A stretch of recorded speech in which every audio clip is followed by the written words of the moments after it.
Bonjour, que voulais-tu dire par droit de naissance? S'il te plaît, ça m'interpelle beaucoup.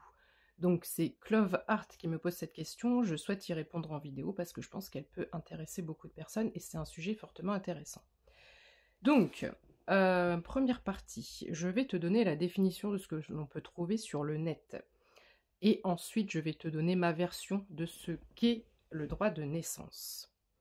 Qu'est-ce que ton droit de naissance? Selon les définitions du net, c'est un droit fondamental, certes, d'être enregistré à la naissance, consacré par le paragraphe 2 de l'article 24 du Pacte international relatif aux droits civils et politiques et par l'article 7 de la Convention relative aux droits de l'enfant. Déjà, ici, moi, je m'interpelle de ne voir apparaître nulle part cette notion de droit de l'homme. C'est une aparté. Nous parlons donc ici d'enregistrement, de pacte international. Qui a déjà entendu parler de ce pacte international? Quel est-il? Qu'est-ce qu'il y a dedans? Pourquoi ça existe? Nous naissons dans un pays où on a donc une identité, une nationalité. Pourquoi c'est connu? Pourquoi il y a un registre au niveau international? Je m'interroge, je n'ai pas les réponses. Nous parlons de droit civil et politique, tu es à peine né qu'on parle déjà de politique, d'une convention des droits de l'enfant, c'est pareil, j'ai jamais entendu parler de ça, je ne sais pas ce qui figure dedans. Donc, dès ta naissance, tu figures sur un registre international, et ça m'interpelle fortement. Il s'agit donc ici de te donner surtout une personnalité juridique. Tu es un numéro. Tu viens au monde, on te donne un numéro et tu es une personnalité juridique. Avoir un nom, un prénom, une date de naissance, une nationalité. Et en faisant des recherches, j'ai trouvé que le fait de naître te donne le droit de connaître tes parents et avoir le droit d'être élevé par eux. Ça me semble tout à fait logique et naturel, mais c'est un droit. Donc si c'est un droit, est-ce que c'est quelque chose qu'on pourrait éventuellement enlever à un moment donné? Le droit d'être élevé par eux. 0222, quand je dis ça, moi, ça m'a extrêmement choqué. Bon, je vais pas faire tout le blabla, ça tu peux trouver tout ça sur internet. Maintenant, à mon sens, ton droit de naissance c'est quoi? Tout ce que l'on ne te dit pas sur un droit de naissance. Le droit de naissance, c'est le droit d'être, c'est le droit d'exister. C'est le droit d'être libre, c'est le droit d'être heureux.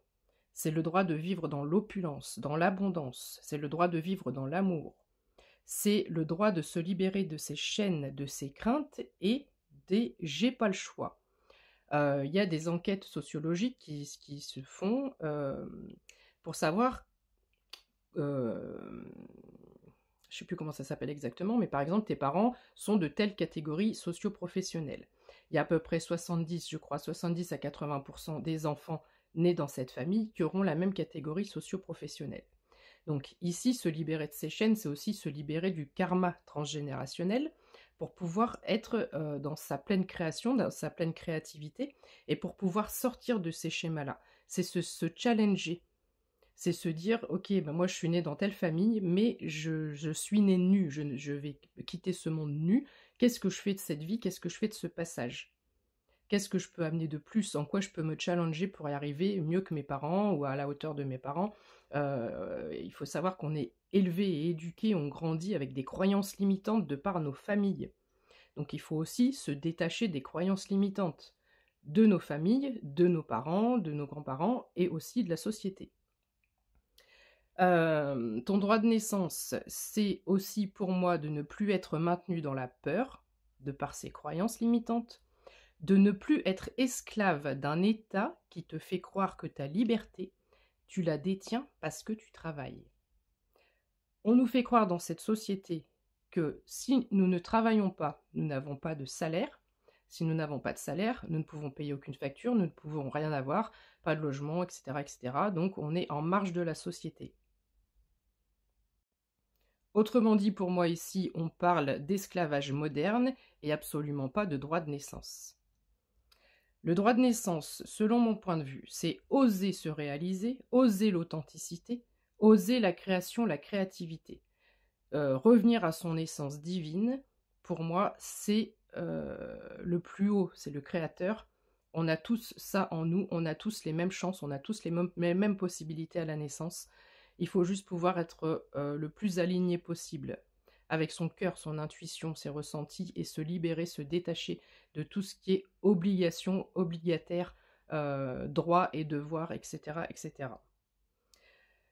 Donc, de mon point de vue, le droit de naissance devrait te donner une personnalité spirituelle, une personnalité émotionnelle et une personnalité intellectuelle. Je fais juste une petite aparté et je rajouterai que pour pouvoir avoir conscience de ce droit de naissance, et évidemment l'État ne souhaite pas que tu te réveilles et que tu aies cette prise de conscience par rapport à cette possibilité qui est en toi, parce que ça te maintient dans un système où eux, ils trouvent leur compte et pas toi, parce que tu bosses du matin au soir, parce que tu es fatigué, parce que tu n'as pas de temps pour toi. Voilà, très clairement, pour moi, c'est de l'esclavage moderne. Donc je dévie un peu du sujet.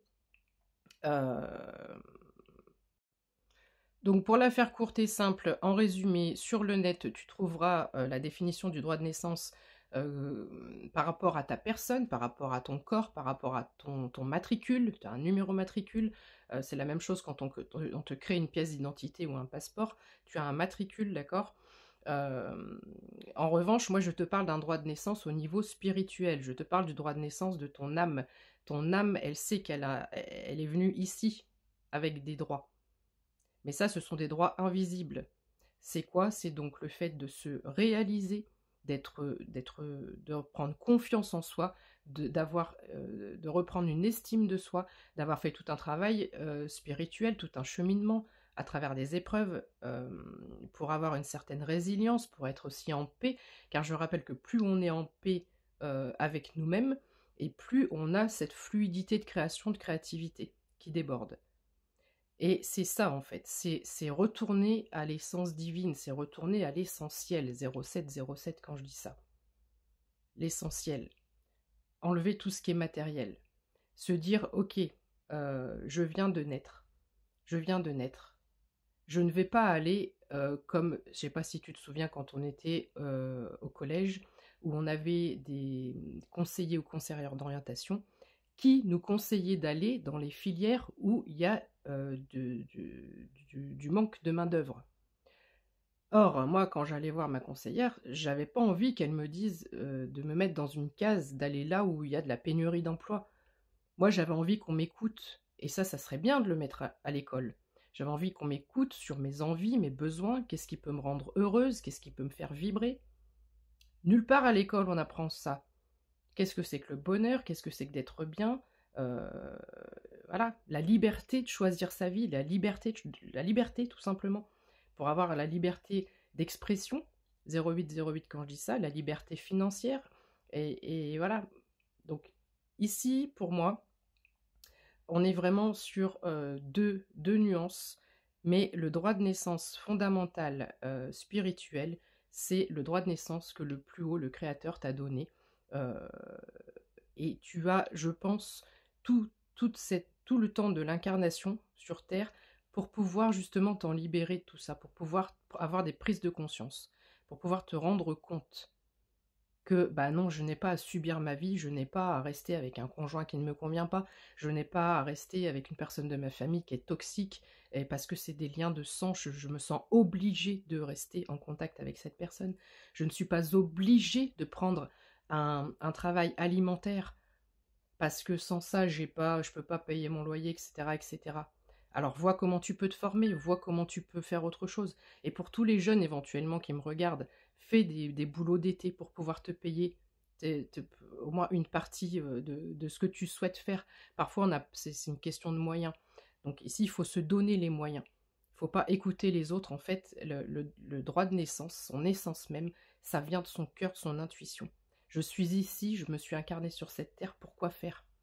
Pourquoi faire? Quelle est ma mission de vie? Qu'est-ce que j'ai envie de réaliser? Pourquoi je suis là? C'est ça en fait. Le droit de naissance, c'est ça. C'est comprendre que tu es venu ici pour te réaliser dans ton entière authenticité et dans ta pleine création et créativité. Et nous avons tous les mêmes potentiels à la naissance. Nous avons tous cette même chance et cette même possibilité. Seulement les croyances limitantes et la société fait que ça t'endort complètement. Je t'embrasse.